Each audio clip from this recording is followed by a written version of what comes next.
menu de notre revue de presse africaine ce vendredi, le Rwanda pour commencer avec The New Times qui nous révèle qu'une nouvelle liste de hauts responsables politiques français complices du génocide de 1994 contre les Tutsis sera bientôt publiée. C'est ce qu'a annoncé la ministre rwandaise des Affaires étrangères Louise Mushikiwabo. Ce nouveau développement intervient à peine un mois après que la Commission nationale pour la lutte contre le génocide a publié une liste de 22 hauts gradés de l'armée française qui ont, selon elle, sciemment facilité la préparation et l'exécution du génocide qui a fait, je le rappelle, 1 million de morts.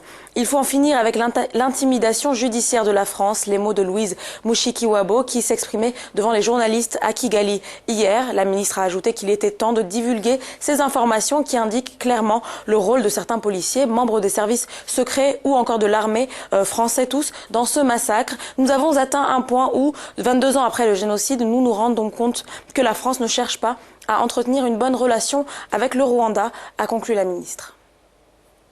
Direction l'Afrique de l'Ouest à présent et le Sénégal, plus précisément l'Inde, veut plus d'étudiants sénégalais sur son sol, nous raconte Le Soleil. Le quotidien rapporte que chaque année, l'un des géants asiatiques met à disposition du Sénégal 30 bourses d'études. Malheureusement, c'est seulement une dizaine qui trouvent preneur, déplore le journal. L'ambassade de l'Inde au Sénégal a donc invité les jeunes Sénégalais à profiter de cette opportunité à l'occasion de la journée dédiée à la coopération et au Diwali.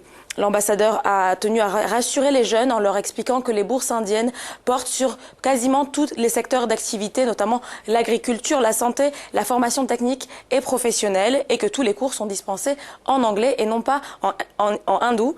Je rappelle qu'une partie de la diaspora africaine a dénoncé le racisme et la xénophobie qu'il traverse au quotidien dans le pays.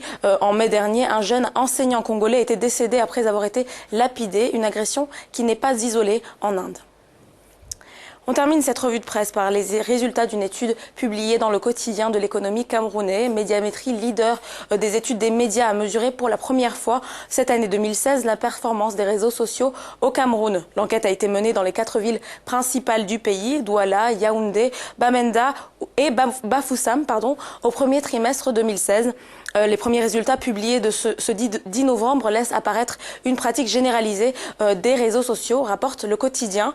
En effet, 68,2% des individus de 15 ans et plus sont inscrits sur un réseau social au Cameroun. Cette fréquentation s'élève à 75,3% chez les jeunes de 15 à 24 ans. Le journal qui relève par ailleurs que Facebook est, sans grande surprise, le réseau le plus fréquenté dans le pays, suivi de Google+, Instagram, Twitter et LinkedIn.